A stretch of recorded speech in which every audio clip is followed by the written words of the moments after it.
Hey everyone, we are about to play the second match in a flashback Lorwyn-Morningtide draft. We built a goblin deck that seems pretty solid. And this is a real good hand. Turn 3 Frog Tosser into like turn 3 War Spike Changeling's really good. And yeah, I think we keep this hand.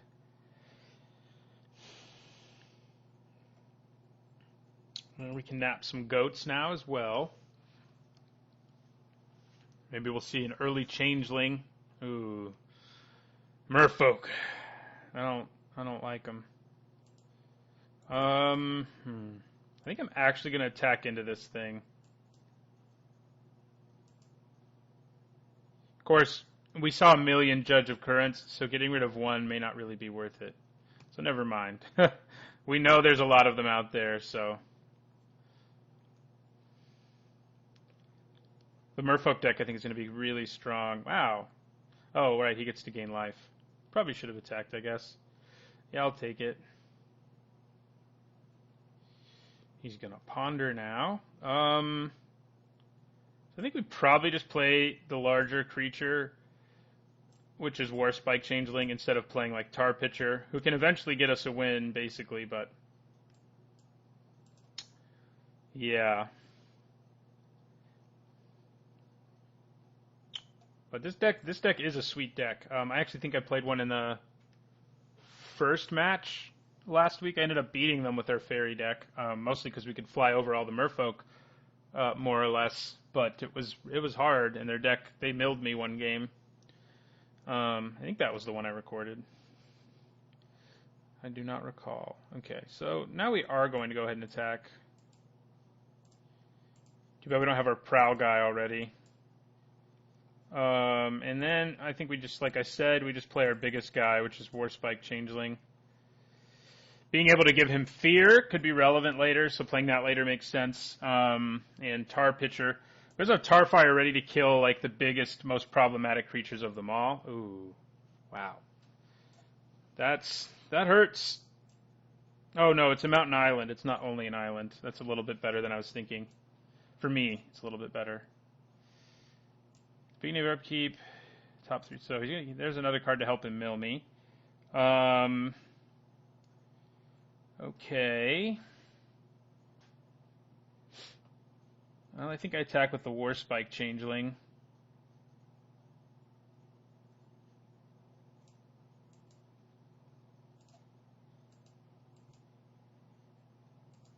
Which he takes.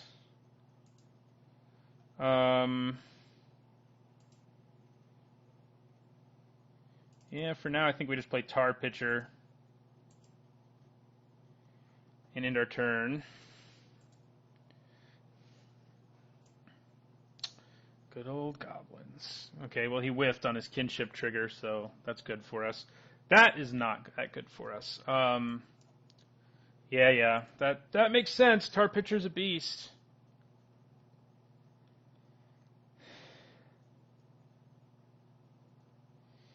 Am I willing to block this guy yet? I don't think so. It just enables us to do so much more if we have this guy. Ooh. Well, this is going to be a nice turn now. I like it. So we're going to go Una's black card. Only costs 1. We're going to play Goat Napper. Steal his Amoeboid Changeling. Goat Napper will be a 3/3.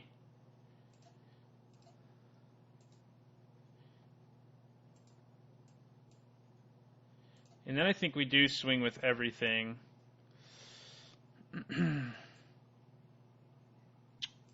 Yeah. Goat napped. All right. And then we'll end our turn. Whiffed again, which I like.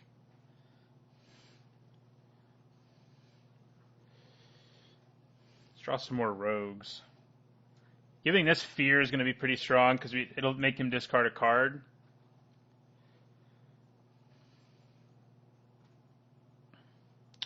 We also have Tarfire to kill the big problematic creatures. I mean, Judge of Currents is a bit of a problem, but what's he called? The one who mills when you tap Merfolk is a bigger problem to me. Ooh, Ether Snipe. Okay. Returning my Goat Napper.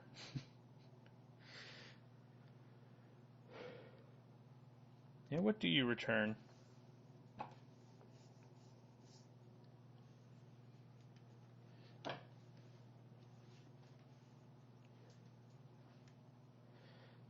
I'm not really sure what the answer is.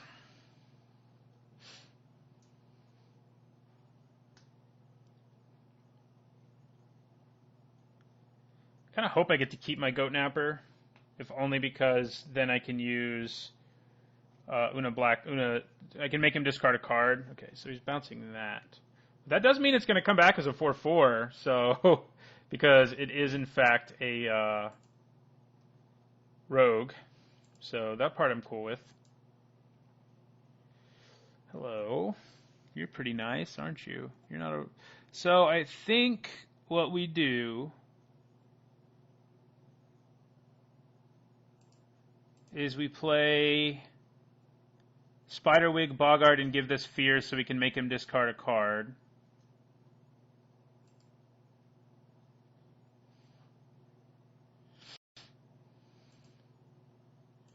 Give him fear.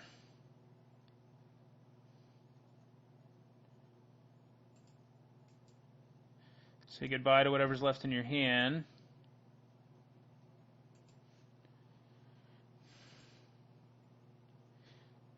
An Islet. Darn. That wasn't as juicy as I was hoping. So now do I play Warspike Changeling? I think I do. He's going to be a 4/4, and there's no guarantee Una's Blackguard survives another turn.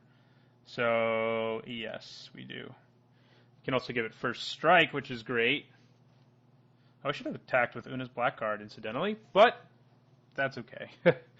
My opponent's going to end up winning the game with 1 life. Yeah, so now he can just gain life off of stuff like that, which is a little annoying. He's missed on every reveal. He's got to hit one eventually, and he did. Judge of Currents! Oh, that's the one. Oh, no, he already has. Yeah, we need to kill one of those. Yeah. I was thinking that was the one that mills me, but it's not. But we definitely... I still think we need to kill one of those. Bring the pain.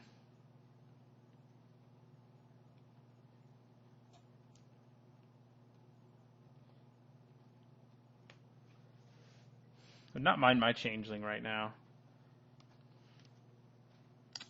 My big changeling, the champion changeling.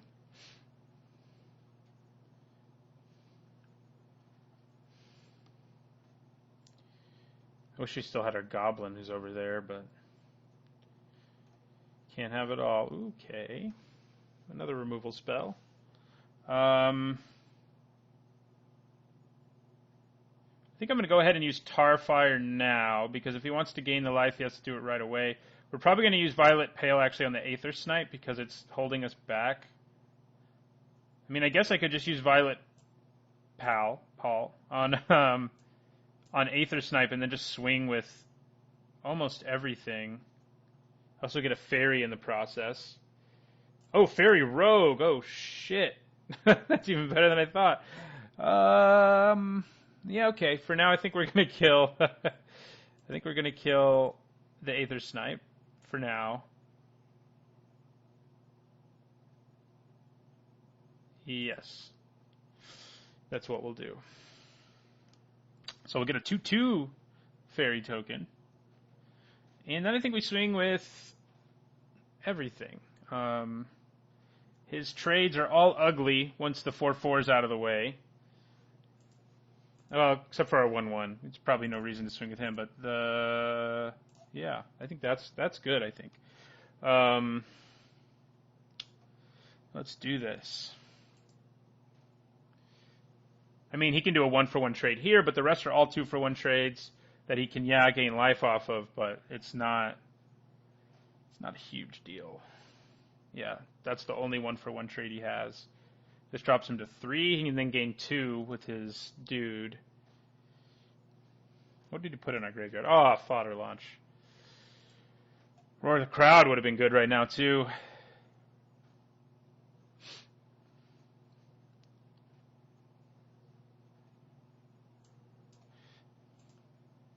Wow. Okay. Well, he has to discard cards, not that he has any left. But he's dead to our flyers next turn, and Tarfire, and or Tarfire. So even if he gains life, which he can, and he'll go to 5 here. I guess he can go back up to 7, but he still has to hope he top decks pretty well here. Pretty well. All right, game 1 is ours.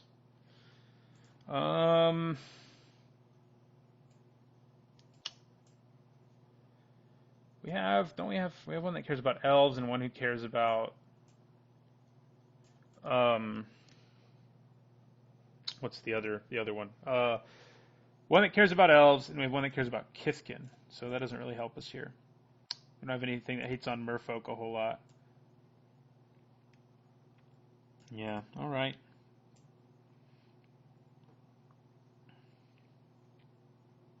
Okay. I don't think we change anything. Okay. We need red mana. This is a slow hand, generally speaking. I think I'm going to mulligan it. Being able to scry is pretty big. Okay. Well, this is another slow one, but we have an early Tarfire and potentially an early Spite Bellows. Yeah, I think I leave it on top. It's been pretty sweet for us. I'm going to remember to actually play my mountain first so I can Tarfire something right away if I want to. Yeah, that's a good one to Tarfire.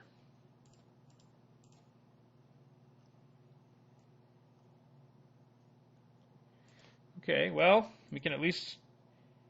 Oh, no, we can't. I was thinking I had the one who reduces costs of things, but I don't. So we have one rogue. We're quite a ways away from being able to play it, but if we draw double red, we can Spite Bellows the heck out of something. So... Nothing? Please say nothing. Since I don't have anything. Ooh, there's some money. So he probably puts, I don't know what he puts. Oh, he's targeting himself. Okay. All right then. Well, I'm glad we have a good blocker for it. That's definitely relevant. Foil even. Nice.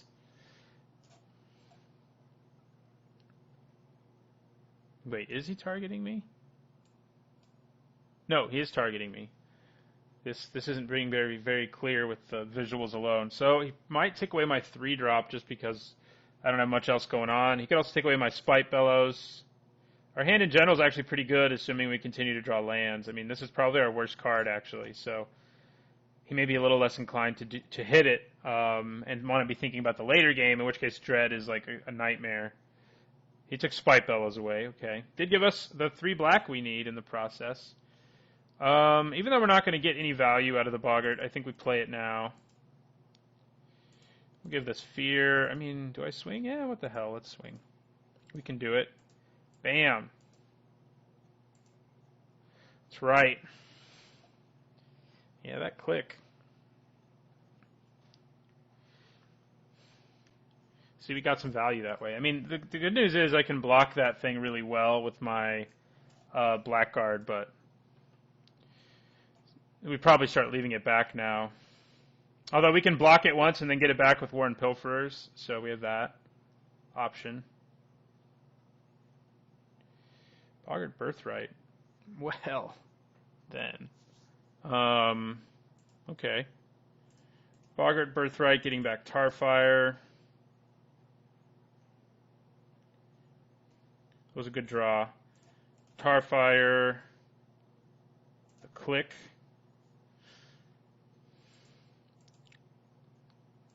And attack with both of these. If he wants to trade, she doesn't. But if he'd wanted to, that would have been nice for our Pilferers.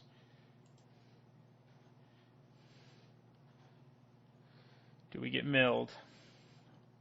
We do. So now our Pilferers has stuff in the graveyard, which I'm down with.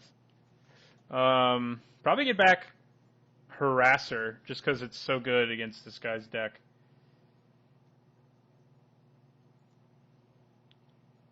Ooh, that is a scary card.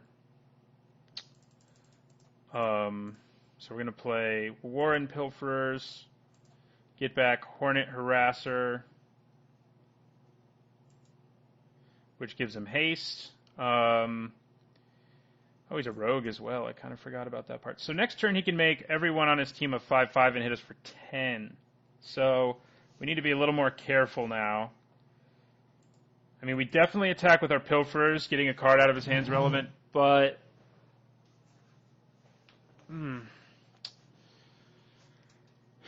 I mean, maybe we do just swing with everything this turn. If we hit him for 7, he's at 9.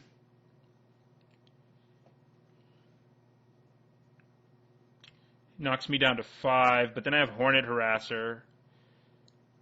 He can also draw a 6th land and hit me for 12, but I think we still go for this. It's a little dangerous. But if he doesn't develop his board at all, we're in pretty good shape. If he decides to just pump his whole team again. What did we hit this time? Another island. Come on, man. Okay. Yeah, this guy has some bombs in his deck. Mirror Entity is... I guess Click's not really a bomb, but Mirror Entity definitely is. So, hit me for 12. That's what you can do if you want to. If he doesn't, if he's reluctant here, that's awesome because that gives us the time to play Dread, who A, has fear and is hard to kill. I mean, that's assuming you draw land. And B, kills anything that hits me.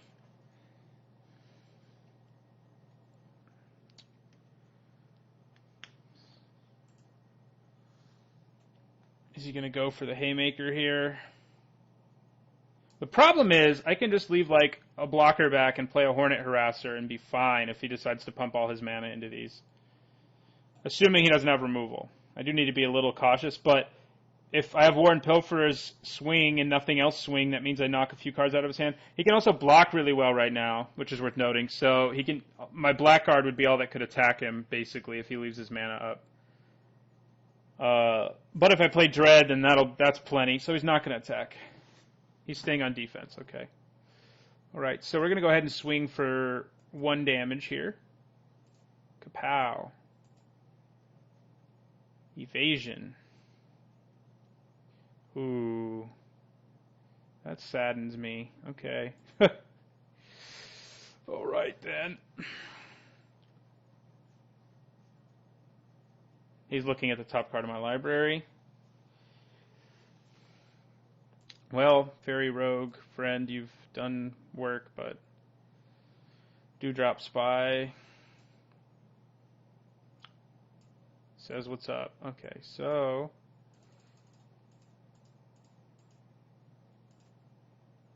Dread. So that's going to cause him problems. Even though he can hit me in the air now, like I can block these 2 creatures, take this one and then it dies. Oh, maybe it doesn't cause him that many problems. So he can swing at me for exactly 15 right now. So I could actually get away with, okay, well, for exactly 18 now. I can still get away with only blocking 1, though, if he does that. And the other 2 just die from Dread's ability.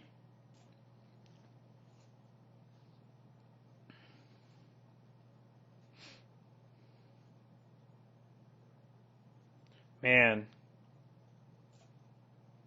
Goat Napper would have been good after you played that Mirror Entity. Would have been very good.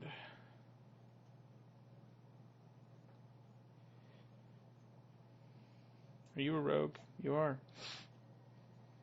Yeah, I think blue and black have all the rogues. It's a very interesting design in this set.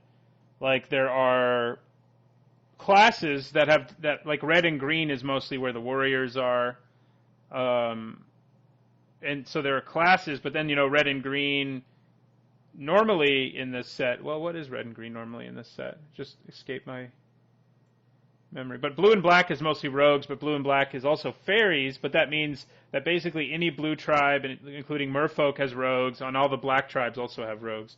Like we have several rogues in our deck, even though we're not also blue, and we have one of the good payoffs for rogues. So it's a very cool design.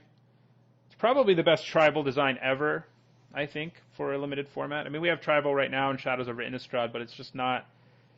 It's relevant, certainly, but it's nice for them to every now and then like really force like you need a tribe in this format, and that's what you do. Whereas in Shadows, it's like, yeah, maybe you have some tribal synergies some of the time, but you very rarely, like, one out of maybe every 15 drafts, you end up with a super synergistic vampire or zombie deck. So it's nice to have a set like this one where it's just like there's tons and tons of payoffs at common and uncommon for goblins or fairies or whatever, instead of just a few like they do these days. But I do think it would get old if every set was tribal, so it's good that they don't really push it every time. I wonder what he has in his hand. I mean, Dread definitely creates problems for him. That's why I was sort of surprised. What did he hit? I forgot. Oh, Spite Bellows. That would have been a good removal spell on Mirror Entity, I guess, but I was surprised he left this to me just because it is so difficult to deal with. I got it passed to me, too, strangely. I mean, the triple color is a little bit of a downside, but I don't think it's enough of one. I mean, we just cast him. Our deck is more black than red, though. All right, I'm running out of things to talk about here while we wait for our opponent to figure out what he wants to do. All right, we have gone to combat. Does he swing with everything? He could. I think I would probably double block one and then just let the other two die to Dread triggers. Because he can only make it a 6/6, so these two can actually kill Mirror Entity. Oh, he saw a top card in my library. I wonder what it is. He's just dead. Okay, well, let's see what he was talking about. Oh, God, yeah. That's silly. All right, well, that fodder launch has loved us. All right, well, we're 2-0. We're looking to go 3-0 in Lorwyn-Morningtide. Thanks for watching, and don't forget to like, comment, and subscribe.